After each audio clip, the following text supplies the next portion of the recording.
प्रिय विद्यार्थियों, आज की कथा वार्ता कल की बात है। कल शाम को मैं शहर में निकला हुआ था और जिस रास्ते से गुजर रहा था उसी पर एक संत प्रवचन कर रहे थे। बहुत भीड़ थी। उनकी बातें मेरे कानों में पड़ी, अच्छा लगा। मैं वहीं सड़क पर रुका और उन्हें सुनने लगा। वे गा रहे थे, भजन कर रहे थे, कीर्तन कर रहे थे, लेकिन उनमें से जो पंक्तियां मुझे सुनाई दी उसमें कुछ ऐसा था कि भली है भलाई मेरे दोस्तों, और इसके आगे की पंक्तियां मुझे याद नहीं हैं। जब वे ये अपना भजन पूरा कर लिए तब उन्होंने समझाना शुरू किया। तब वो बताने लगे कि देखो, जैसी यह दुनिया है ऐसी ही और भी दुनिया है। यह दुनिया एक अवसर के रूप में आपको मिली है। जो लोग अच्छा काम करते हैं, जो लोग अच्छा व्यवहार करते हैं, जो लोग सभी का भला चाहते हैं, उन्हें स्वर्ग मिलता है। और जो लोग अच्छा काम नहीं करते हैं उन्हें नरक मिलता है।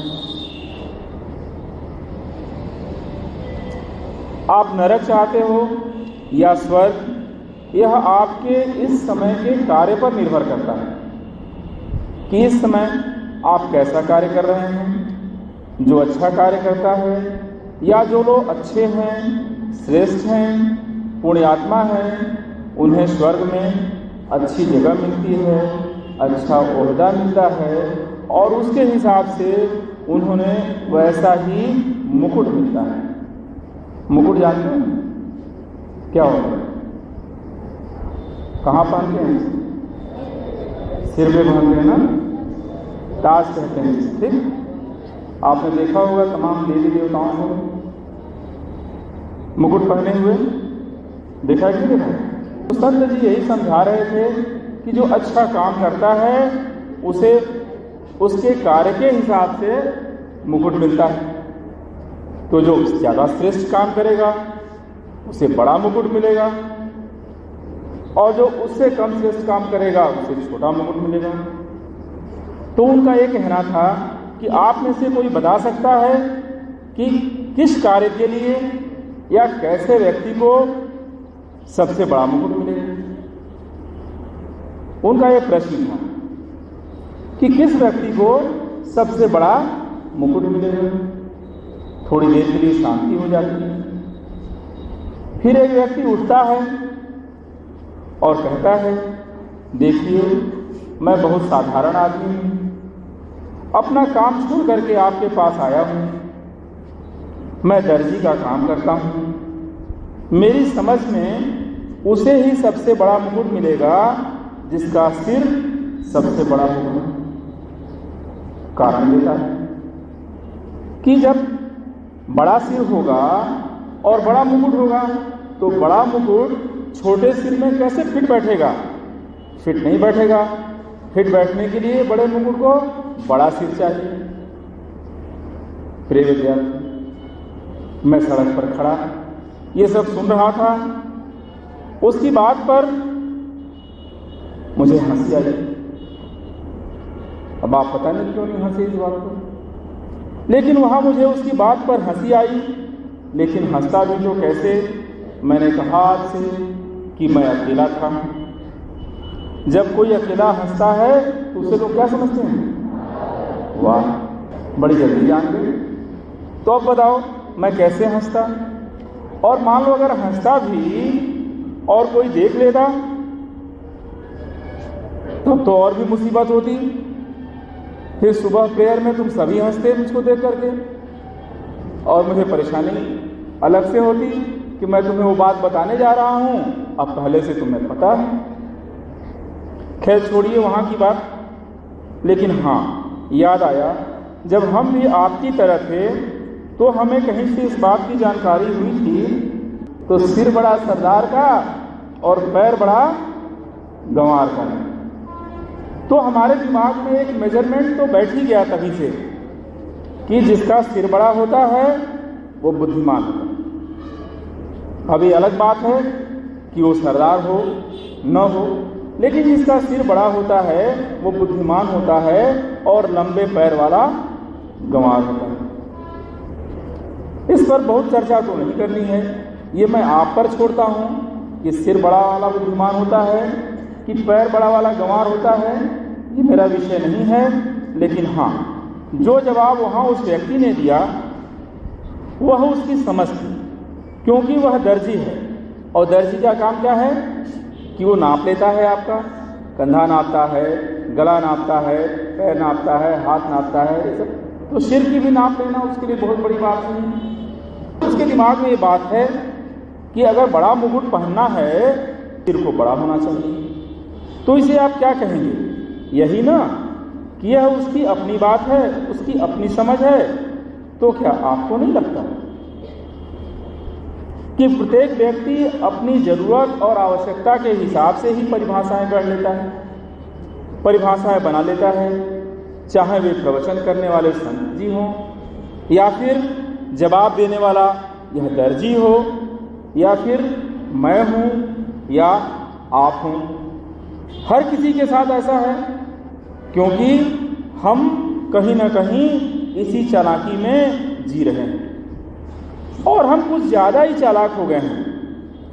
हम कुछ ज़्यादा ही हिसाब किताब करने लगे हैं, हम कुछ ज़्यादा ही गणित में पारंगत हो गए हैं, हम कुछ ज़्यादा ही बड़े योजनाकार हो गए हैं। और यही कारण है कि हमारे अंदर की निर्दोषता, सरलता, सहजता आज संकट में, निश्चित संकट में है। और इसी संकट के कारण हमारी ग्रहणशीलता जो है वो कम हुई है। हम चीज़ों को ग्रहण करना भूल गए हैं, ग्रहण करने में हमें कठिनाई होती है। और जब ग्रहण करना हम कम कर देंगे तो तुम समझ सकते हो कि हम चूकने लगेंगे, फिर हम असफल होने लगेंगे, फिर हम फेल होने लगेंगे। और कुछ ऐसा हमारे साथ निश्चित ही है। लेकिन वहां दर्जी उतने लोगों के बीच खड़ा हुआ, खड़ा ही नहीं हुआ, उसने अपनी बात रखी, उसने अपनी बात कही, उसने अपने समझ को वहां प्रतिपादित किया। उसने जो भी कहा वो जानता था कि वो बात गलत भी हो सकती है, सही भी हो सकती है, लेकिन उसका मन निर्दोष है, उसका मन साफ है, उसका मन खुला हुआ है, इसीलिए उसने अपनी बात कही। और जब वो अपनी बात कह रहा है तो इससे स्पष्ट है कि वो सुनने को भी तैयार होगा और समझने को भी तैयार होगा। जब सुनने को तैयार होगा, समझने को तैयार होगा, तो वह सत्य को स्वीकार भी करेगा। सबसे बड़ी दिक्कत है कि हम सत्य को स्वीकार करने से भागते हैं। यह भी एक बड़ी समस्या है हमारे लिए कि जब भी सत्य हमारे सामने होता है हमको उसको स्वीकार करने में अड़चन होती है, क्योंकि हम सत्य को भी अपने हिसाब से चाहते हैं और सत्य हमारे हिसाब से कैसे हो सकता है? नहीं हो सकता। सत्य का तो अपना ही हिसाब है। लेकिन हम में से तमाम लोग ऐसे हैं जो अपने को विद्वान मानते हैं, महाविद्वान मानते हैं, पंडित कहते हैं, लेकिन घाक की तरह, घाक समझते हो ना, तो घाक की तरह न तो कुछ बोलेंगे न कुछ सुनेंगे, बस एक ही काम जानते हैं, टांग अड़ा देंगे। उससे अधिक कुछ जानते भी नहीं, बस यही कि कोई कैसे ऐसा कर सकता है, कोई कैसे कहीं पहुंच सकता है, बस एक ही कार्य में वो सिद्ध हैं कि उन्हें छिद्रान्वेषण आता है। उसके अलावा वे कुछ जानते भी नहीं। जाने भी क्यों? उनकी इससे अधिक जरूरत भी तो नहीं, क्योंकि वो महापंडित हैं, विद्वान हैं। प्रिय विद्यार्थी,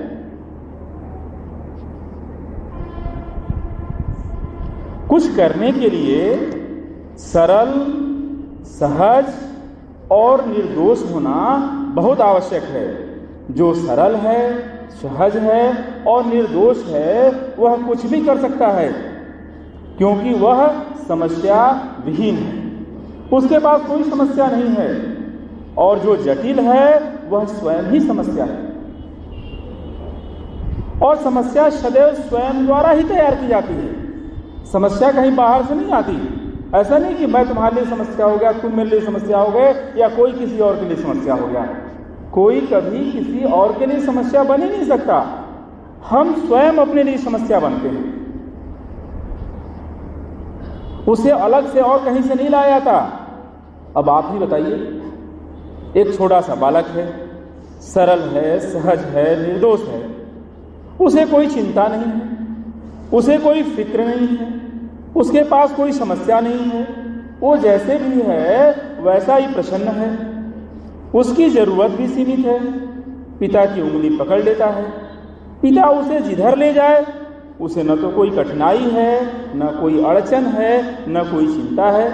वो जैसे भी है पिता के साथ जिधर भी जा रहा है, जो भी कर रहा है, उसी में उसको आनंद ही आनंद है।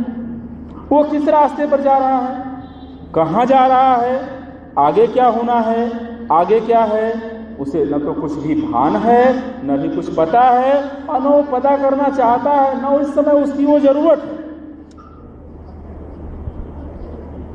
जरा सोचो अपने बारे में।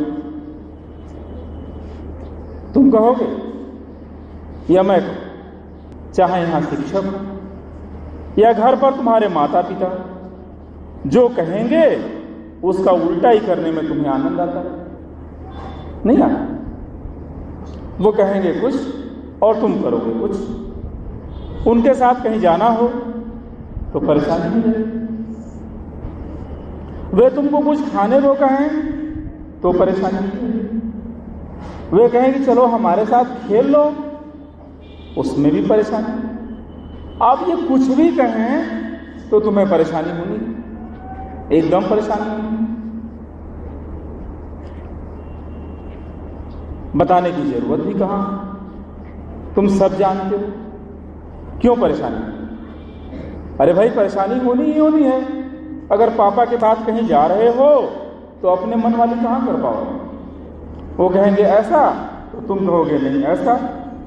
वो कहेंगे ये चीज़ खरीद लो, कहोगे नहीं मेरे दोस्त के पास ये वाला है, मुझे ये चीज़ चाहिए। घर पे अच्छा खाना बने, खूब बढ़िया खाना बने, थोड़ा और खा लो, नहीं भूख नहीं लगेगी। क्यों भूख लगेगी? सड़क पे जब तक नहीं चाटोगे तब तक तुम्हारा कैसे मन भरेगा, तब तक तुम्हारा कैसे पेट भरेगा, तब तक तुमको कैसे आनंद आएगा? अरे उस सड़ा गला जब चाट लोगे तो तुम्हारा पेट भर जाएगा। उसके बाद आओगे, करोगे और कहोगे पेट दर्द कर रहा है तो सिर दर्द कर रहा है तो दवाई चाहिए। तो सर तो दवाई देने के लिए है, दवाई माँ के रखते हैं। खेलने की बात नहीं, खेलोगे क्यों? तुम्हारे पास खेलने के बहुत साधन हैं।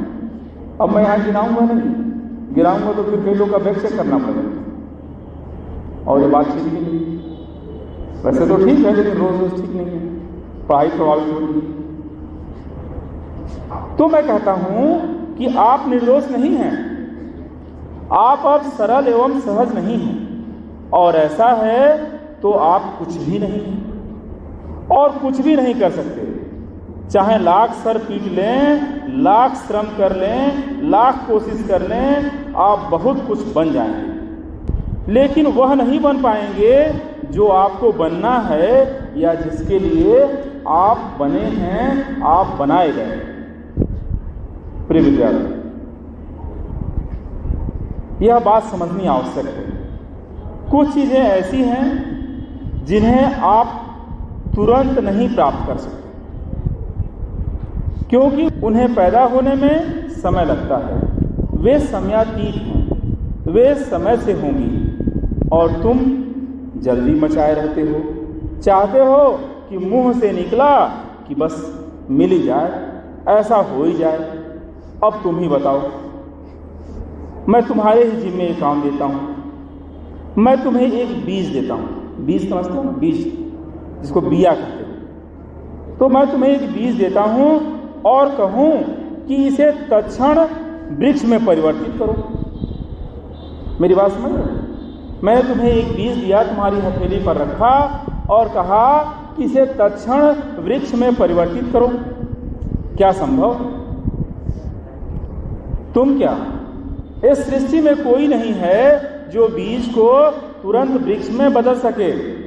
हाँ, समय ही है जो उसे बीज से वृक्ष में बदल सकता है, और इसके लिए तुम्हें प्रतीक्षा करनी पड़ेगी, तुम्हें इंतजार करना होगा। बीज एकदम से भी वृक्ष नहीं बन सकता। वृक्ष बनने के लिए एक लंबी प्रोसेसिंग चाहिए।